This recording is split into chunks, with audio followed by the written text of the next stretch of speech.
Hello, Facebook Live and YouTube streaming, and welcome to Wine Cellars Wine Weekend. I am coming at you live here from sunny Chicago on a Saturday afternoon on Memorial Day. So thank you for spending a Memorial Day weekend with us here at Wine Cellars. We're continuing our series. I am your host, Lee Schlesinger, and I am the Vice President of Portfolio Management and Education here at Wine Cellars. And Wine Cellars has been doing virtual tastings twice a week, and we have spent a lot of time on the Iberian Peninsula. And we're going to continue with that theme today. And we're going to visit a region just outside of Barcelona. We're going to switch it up a little bit because we're going to talk about sparkling wine. So Spanish sparkling wine is known as cava, which is literally translates as cave, or really cellar these days is more of an appropriate term for it. And that's because that's where it's made. We're going to learn a lot about the process and make sure to ask lots of fun questions out there. We'll answer as many as we can. We'll try not to be too technical, but we're going to taste 3 wines today. And we're going to visit with our producer at Cavas Masachs, who make a brand called Mas Fi. We're going to taste their Brut and Brut Rosé, as well as a third wine, which is called Masia Salat. And that is an organic Brut Nature sparkling cava. If all these words seem kind of technical for you, don't worry, because we are going to be joined by the marketing manager at Cavas Masachs, Amaia Soto, and she, as it turns out, holds the same degree that I have, which is the diploma from the Wine and Spirits Education Trust based in London. That diploma is generally considered the prerequisite for the Master of Wine program, of which there are less than 400 in the world. So I would like to welcome a fellow Cork dork, my friend Amaia. So with that introduction, I am going to pull Amaia in. She's joining us from Spain, as I said, about an hour outside of Barcelona. So welcome, Amaia. Hello, everyone. It is so nice to be here with you, Lee. Thank you for having us. Yeah, it's great. We're going to have fun today. Yeah, of course, it's Saturday. We are going to drink some nice sparkling wines, and we are going to learn a little bit about Penedes and Cava, if we can.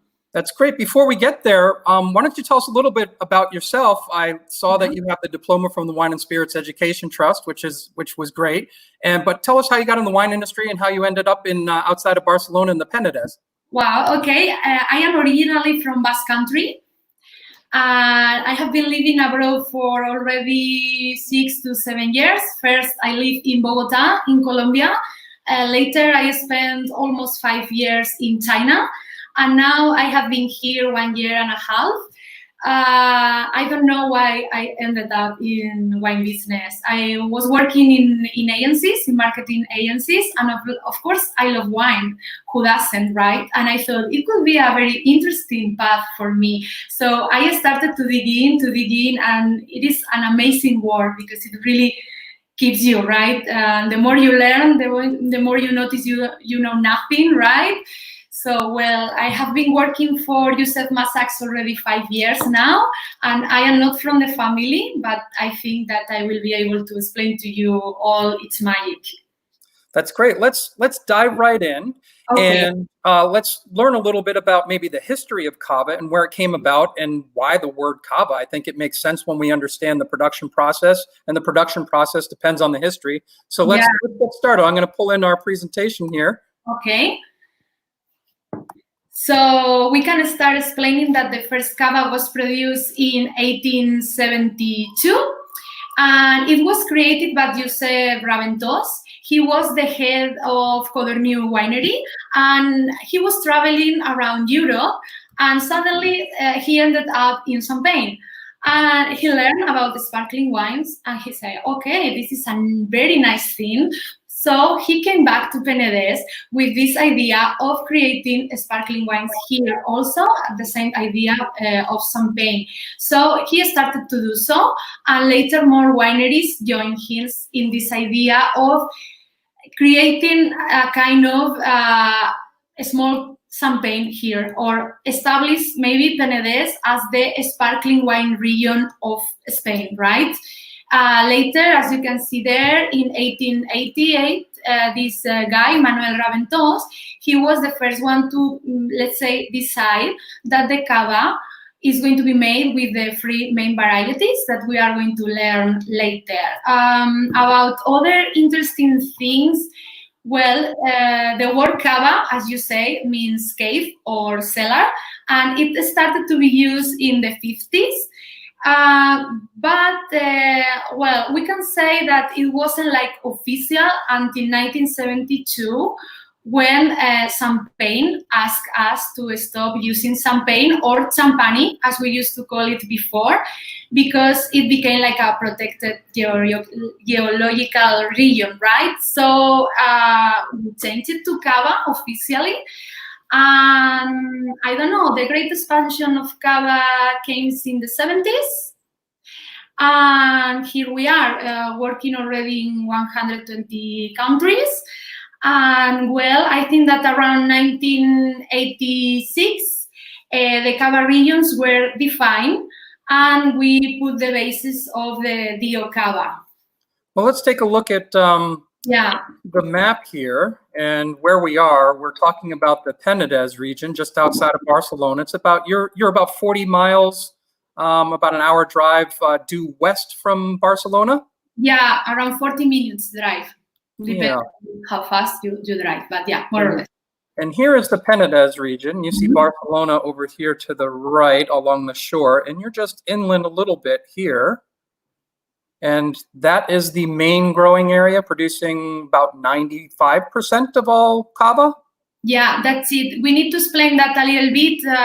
The Dio Cava is a little bit strange in that sense and unique, because it's going to take different locations. I mean, you can produce cava in different municipalities of Spain, so it's a little bit different from other denominaciones de origen. But as you say, almost 95% is produced here in Penedes region. So you're right in the heart of the cava growing area. Yeah, that's right. So let's get a close-up here on Catalonia. We can see we're bordered to the north by the Pyrenees in France. The south here, this is Valencia. Yes, that's right. And then the east, obviously, you're on the Mediterranean Sea, and Aragon here to your west. Terrific. And let's jump into the grape varieties, and kind of this being one of the differences between Champagne. We'll talk about the method a little bit later, but obviously we're in a different region, which means we have a different climate, but we also have different grape varieties. So let's jump into these. Yeah, as you say, we have the Mediterranean Sea, which is going to mild a lot the temperatures and warm it a little bit also. And on the north of the Penedes area, we also have the Montserrat Mountains. They are going to protect our vines from the northern wines, right? So we are, I don't know, very lucky because of this, because we have an ideal climate to grow all kinds of grape varieties. But we are specialized, as you say, in our, our holy trinity of grapes, Macabeo, Xarel·lo, and Parellada. Of course, you can also find Chardonnay, Pinot Noir, but we are focused on our own grapes. Terrific. Let's get a little closer look on these grape varieties here. We mentioned Macabeo, Xarel·lo, and Parellada. Macabeo, also known as Viura in other parts. And we'll focus in eventually on the Trepot for the red grapes, but let's talk about the white grapes here. Okay, I don't know if I will go very technical here, but we can explain an interesting fact, that is that these grape varieties have a different maturity time. So they are going to give us also a more easiest way to work in the cellar, because we can say that Macabeo is going to be maturing earlier, Xarel·lo a little bit later, and Parellada is going to be the last one. So we can pick at them different times, and it's going to help us to work in the wineries and to organize the receiving of the grapes, which is great. So you're staggering the grape coming in. So Macabeo is going to be found more in the flat coastal areas, and as you can see there, it is very aromatic. It's going to give us that Mediterranean aromas to the blend.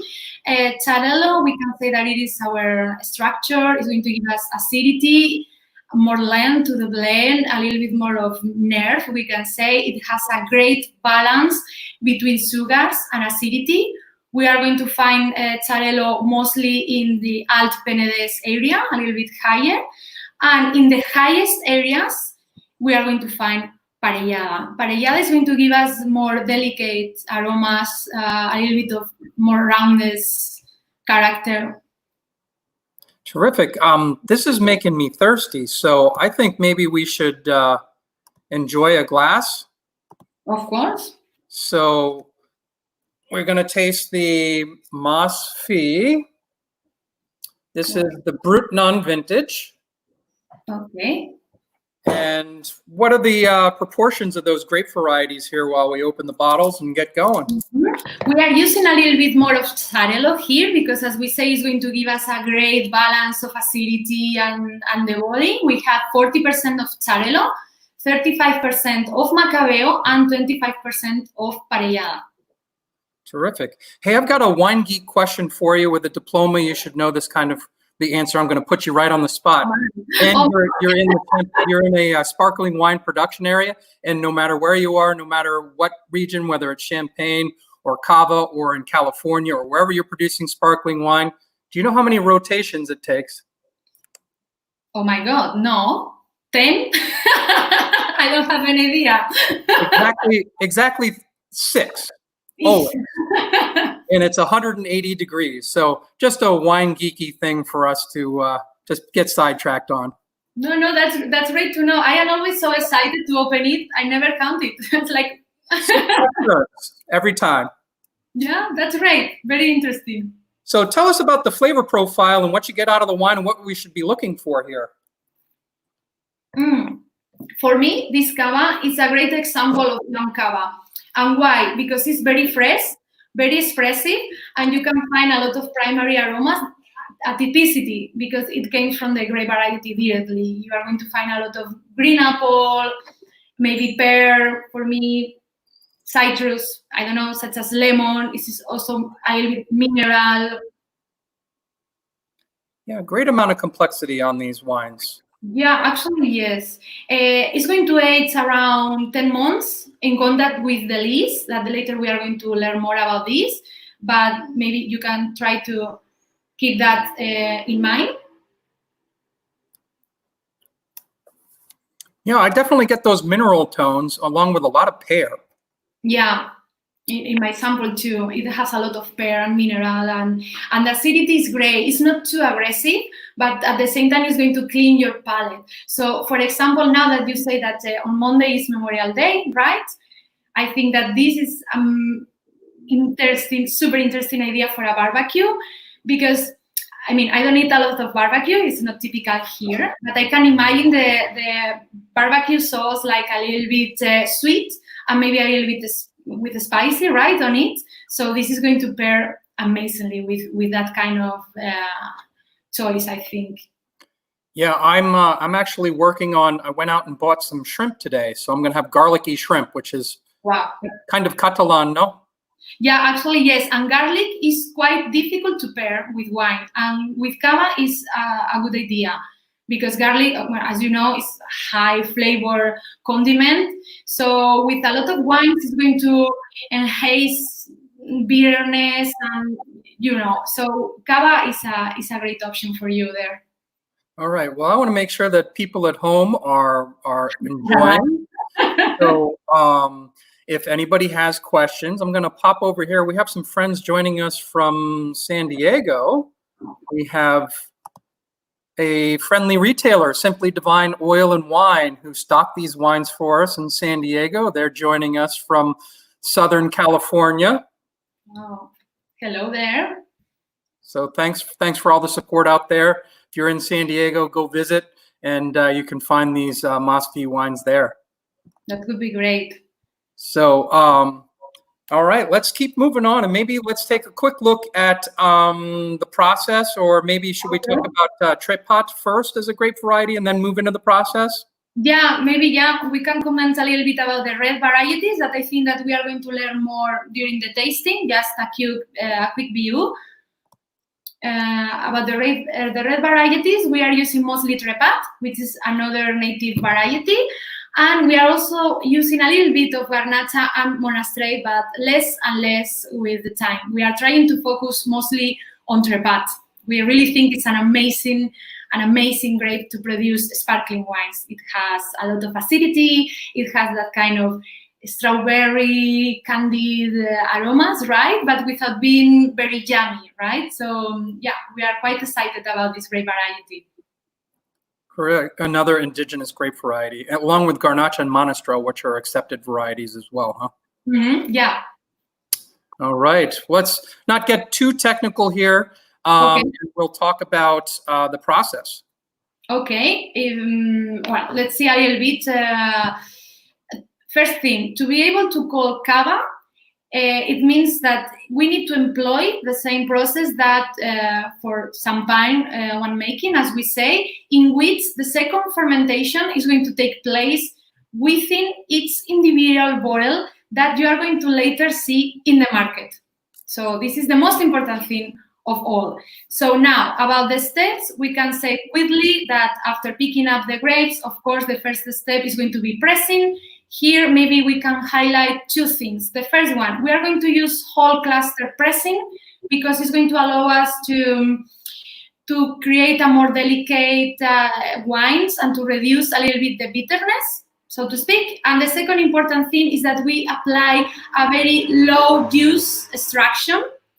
And to make cava, we are going to divide the juice in different extraction pressure, let's say. And we are going to use only the best quality ones to produce the cava. Again, because we are looking for something very delicate, very neutral, very flowery, blah, blah, blah. So we are going to create wine, of course. So we are going to do the first fermentation. We are going to create different base wines with different varieties, as we say, and later our winemaker is going to have a lot of fun combining all these base wines, creating different profiles depending on the product, right? That's it. Later, we have the second fermentation that, as we said before, it is the most important part of this winemaking process. We are going to introduce these base wines, this blend that we create in the bottle, together with something that is going to allow us to create a second fermentation within the bottle. And I don't know if I should go further or if like this is okay. Yeah, I think this is okay. I think it's important to understand the incredible parallel. If you understand this process, you're going to understand champagne and any wine that's made in the traditional method. So I think it's good information. We'll keep going a little bit and we'll talk about riddling, and I think we'll want to talk about a gyroscope a little bit later. And so let's go through it. Okay. So what we are going to add to the mixture, in any case, is going to call licor de tiraje, and broadly speaking, is going to have yeast, sugar, and another component. So like that, we are introducing in a dry wine a little bit of sugar and yeast that are going to create a second fermentation. Once the second fermentation is over, we are going to leave the wines on the lees in this position. So they are going to be in contact with these dead yeast cells. And here, a lot of things are going to happen. But to sum up, we are going to say that the flavor is going to round up, and we are going to create different kind of aromas that don't come from the grape varieties, okay? And the last part of this whole and very complicated process is the riddling of the remoise. It is just a clarification process, and it means that everything that has been created here during the second fermentation, we want to bring it to the neck of the bottle. So like that, we are going to collect it here. There are different ways of doing this, but it is for the same idea, right? Yes, absolutely. So that was the fastest. Here we're looking at those gyroscopes. On the left, we're looking at the the old-fashioned hand riddling. Yeah. And that's the traditional way of doing it. So as you would, as those bottles were coming of age, meaning they had been in the cellar for 12 months on their lees or 9 months, however long they've been down there, the idea is to get any sediment to the neck of the bottle. And the old-fashioned way would be put them on these racks and then actually have somebody come and move the bottles and then eventually point them down so that everything collected in the neck. Well, eventually it was discovered, I think 2 Frenchmen, but it was actually put into practice in Catalonia of these gyroscopes, which you see on the right side of the screen there. And maybe you can tell them a little bit what a gyroscope is. Yeah, actually we don't have those, the mechanical ones. We are working with the one in the middles mostly, and a little bit with pupitres too. The gyropalettes are like a big case. They contain almost 500 bottles. So they are going to mimic the same process that you say that the people do by hand, which is just move the bottle a little bit in clockwise way to achieve our goal, is to collect these sediments here. In the hand-based one, we are going to need around 2 to 3 weeks. In the other one, 24 to 48 hours. This was invented by Freysenet, I think, in the 70s, and later, yeah, it was implemented also in Champagne. Yeah, the gyro palette. I keep saying gyroscope. I don't know why. Well, it sounds great either way. and then disgorgement. Yeah, Once you have all the yeast here in the neck of the bottle, you need to pop them out. So there are 2 ways. One is by hand, that nowadays is quite strange because it needs a lot of skilled people and a lot of labor. And the second one is, as you have the bottles like this, upside down, you are going to freeze the neck of the bottle. And once you have it freeze, because you are going to use like a liquid to freeze it, right? You can put it in the original position and you can just pop them out. And of course, you are going to have a space there that we are going to fill with more wine. Later, we are going to cork them, label it, and put it on the market or keep it for a little bit longer, depending on the case. And that kind of brings us to the next slide, which is the dosage, or the liqueur d'expedition, the fancy term, right? Is the topping. Yeah. The topping of those bottles that have been disgorged. And depending on what we're looking for in the finished product, we can add more sugar or less sugar. So we'll taste wines, and the 2 wines that we'll taste first are Brut, which means that they have less than 12 grams per liter of residual sugar. And then later we'll taste a Brut Nature, which is no added sugar, so bone dry. That's it. Interestingly, in Cava, the 2 driest categories are the most popular ones, which is Brut Nature and Brut. All right, let's pop back and maybe we can taste the rosé and maybe take a couple more questions. I did misspeak a little bit earlier. Simply Divine Oil and Wine are friends in North Carolina, and the retailer, if you're looking for it in San Diego, is called Splash. So yeah, we have a couple retailers joining us from either coast today. So thank you guys again. Sorry for my mistake. Let's taste a little bit of the rosé. That's great. As we said before, this is made by 100% Repat variety.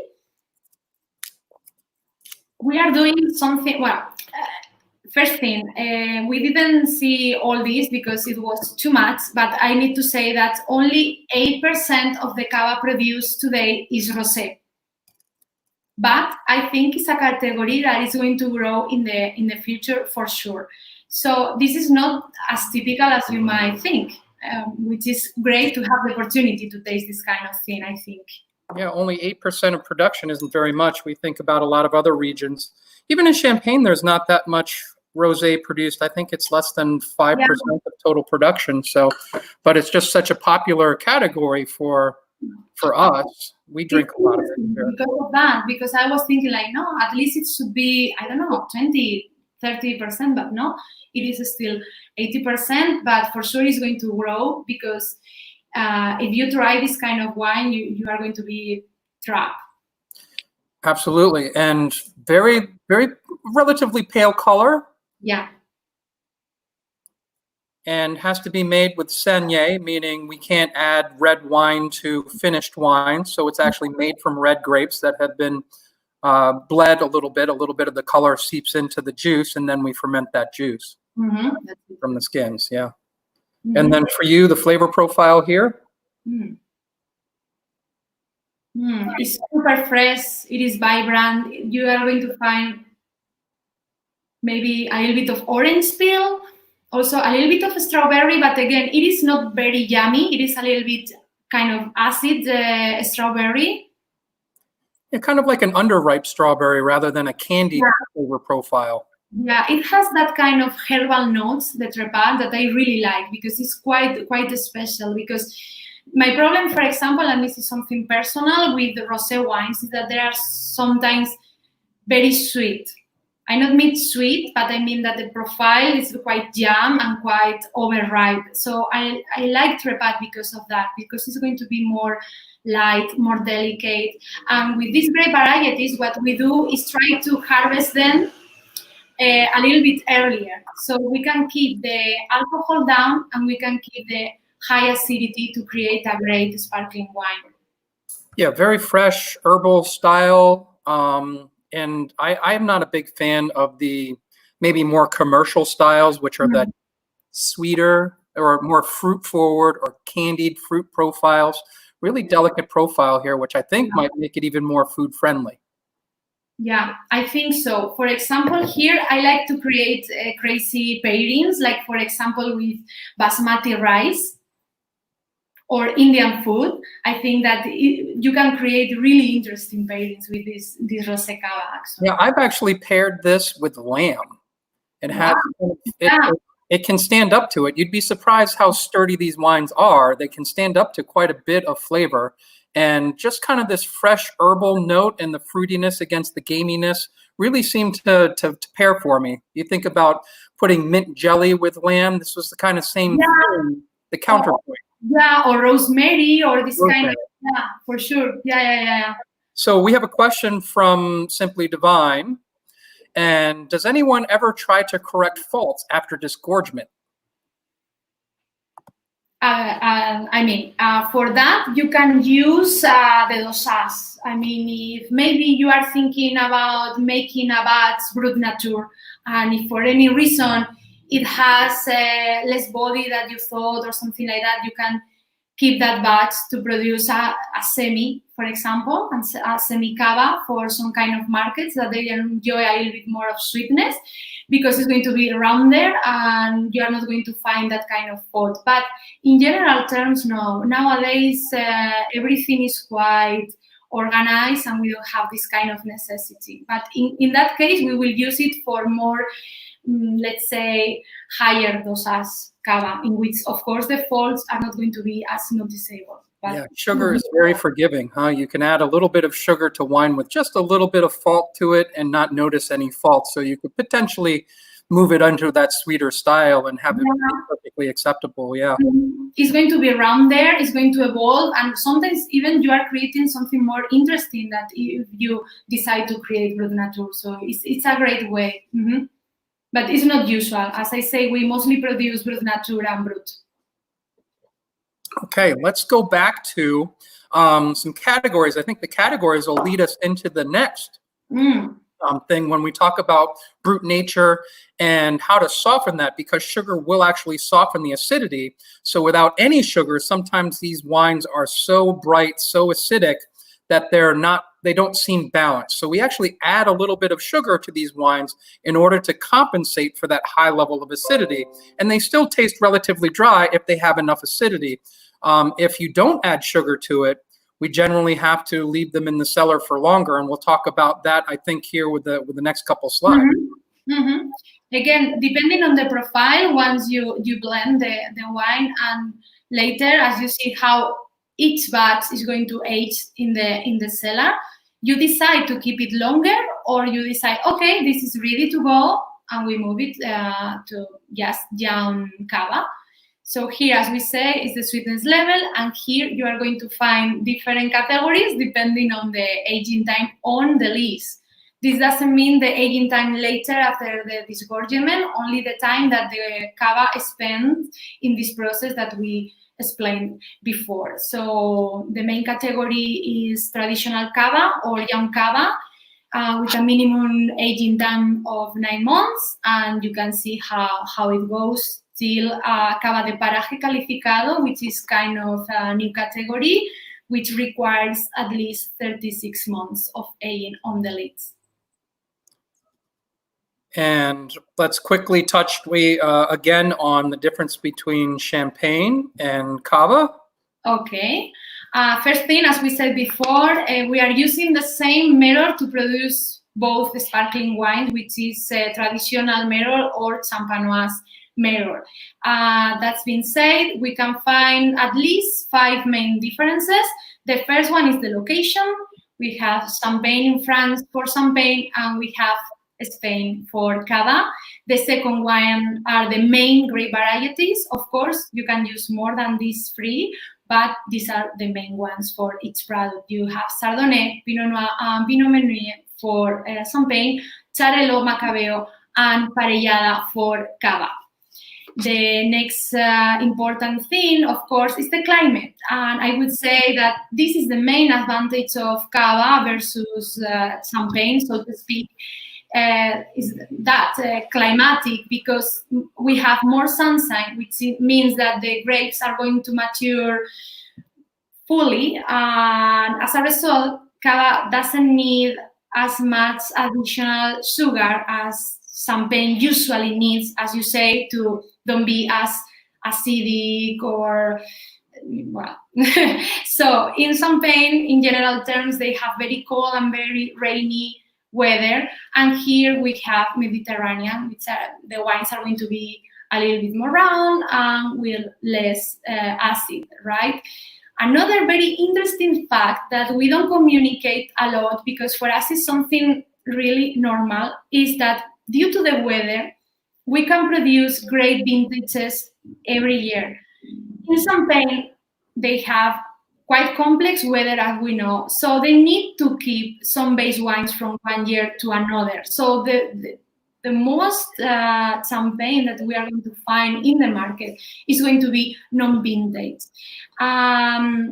So unless it's labeled as millésime or vintage, you know that it's going to be non-vintage. While in cava, we don't usually say so, because for us it's not like something interesting, but typically it's made with grapes from the same vintage. Of course, this is not the norm.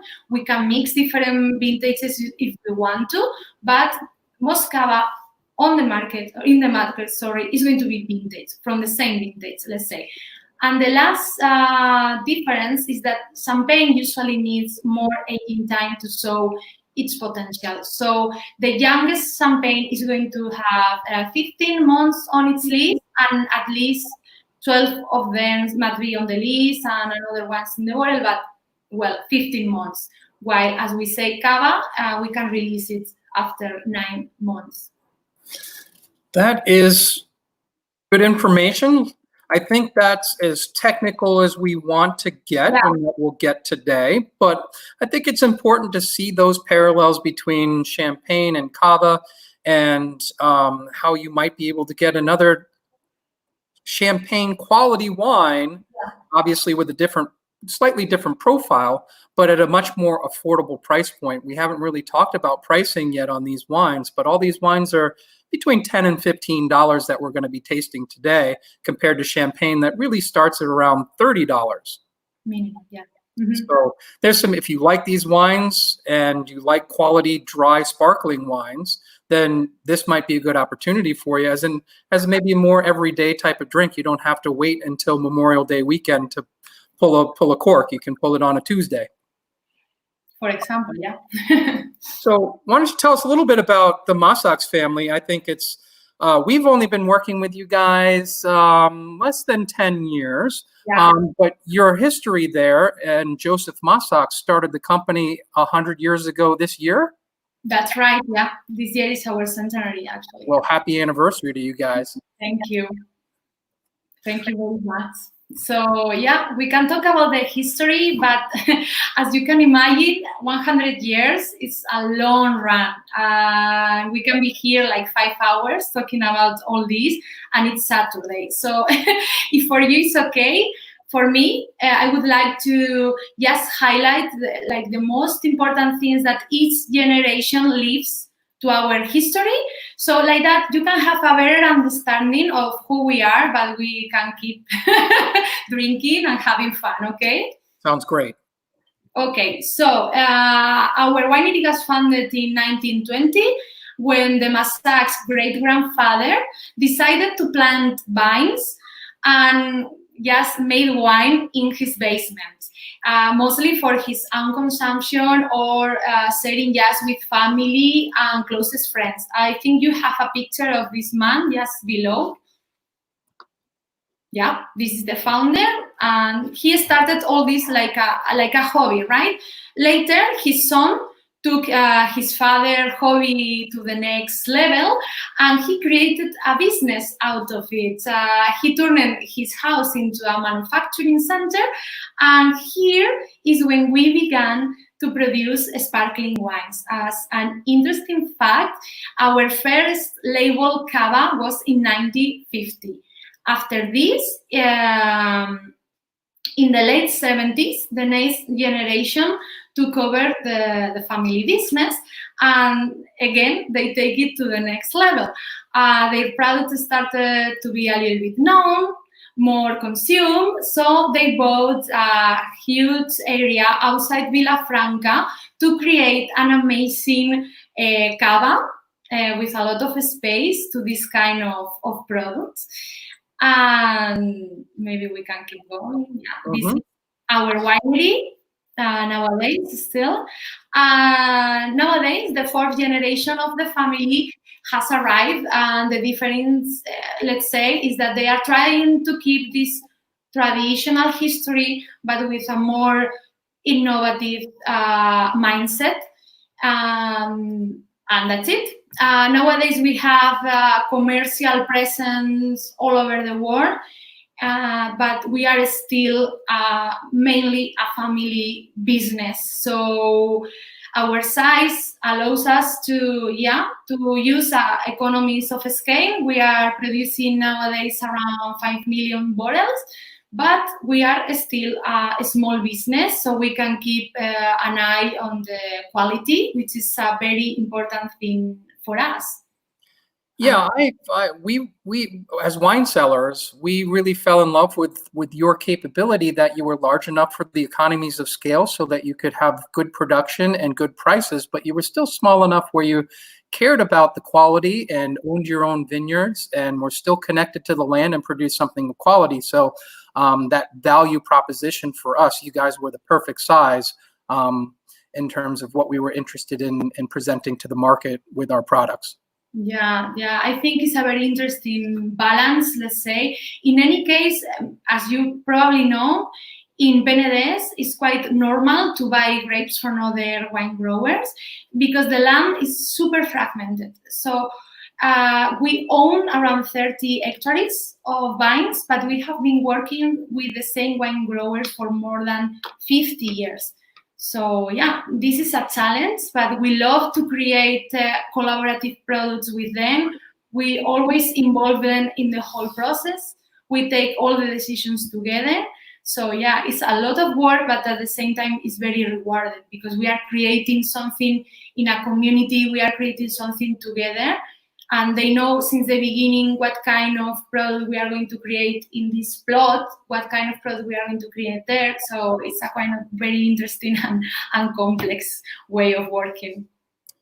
Understood. I think we should move into the next wine, and I think that the next slide will tell us, it says the glass matters, and I saw that slide. And so I busted out my Riedel glassware that I like to use for sparkling wine, which kind of is that one on the far right. But what was the objective of showing us here on the glass while we fill it maybe with the Masia Salat? Well, shape really doesn't matter when we drink sparkling wine in general. I'm going to focus on cava, but this can be applied to any kind, of course, of wine and any kind of sparkling wine. The flute glass, which is the second one, the most narrow one, is the most common and used one for this kind of product. And it is great because, I mean, it is ideal for parties, right? It helps to preserve the effervescence in the wine. So in that sense, it's great. But it's so narrow that it's not going to allow you to get all the aromas in the wine. So I prefer to use, maybe this one is a little bit wide, but I don't have more glasses here.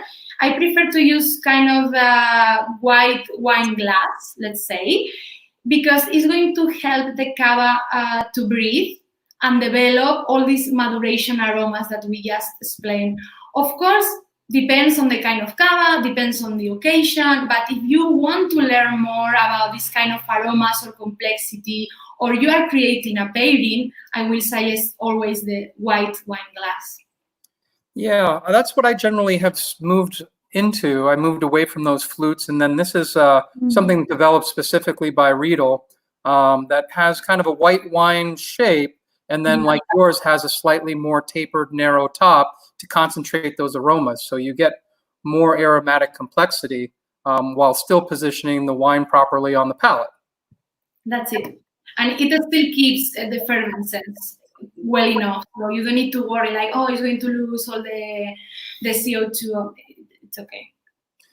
And we didn't say, just like in Champagne, that we actually hand harvest everything. Mm-hmm. Everything's hand harvested, and the idea behind that is because you're doing whole cluster pressing, and you want the least pressure and the cleanest juice. So everything's hand harvested. So I'm going to show a video while you talk about Masia Salat and the history and why it has a different name, and I'll show these guys a little video while we do this. Okay. So yeah, Masia Salat is the name of the plot of the land. We first started to work with 100% organically grow grapes. So we put the name to the cava also. This is made again with 100% certified organic grapes. So you can find the organic label here in the back label, the seal. Sorry. Our idea in any case is to grow everything organically in a few years. We are working really hard into this direction because we think this is not just a trend, this is something that our world needs.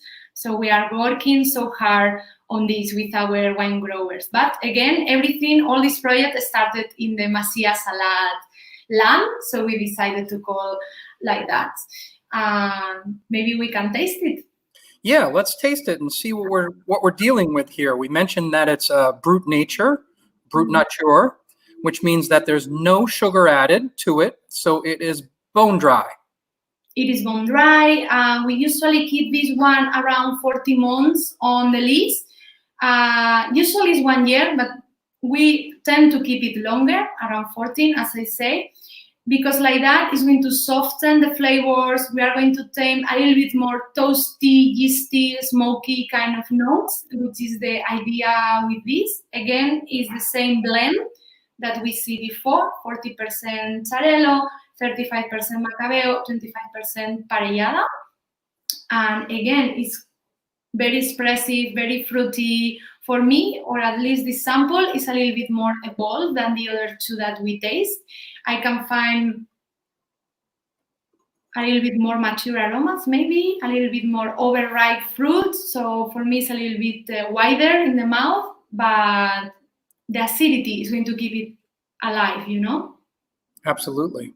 And I think I drank a lot of Brut Nature. I used to, when we were importing the Brut Nature under the Mas Fi label, that was our house sparkling wine here. So I like the drier styles, and this is perfect. It's great as an aperitif. Yeah. Yeah. And it's really for pairing because, as you say, it's going to clean your mouth and it's going to allow you to pair it almost with everything. It's super versatile.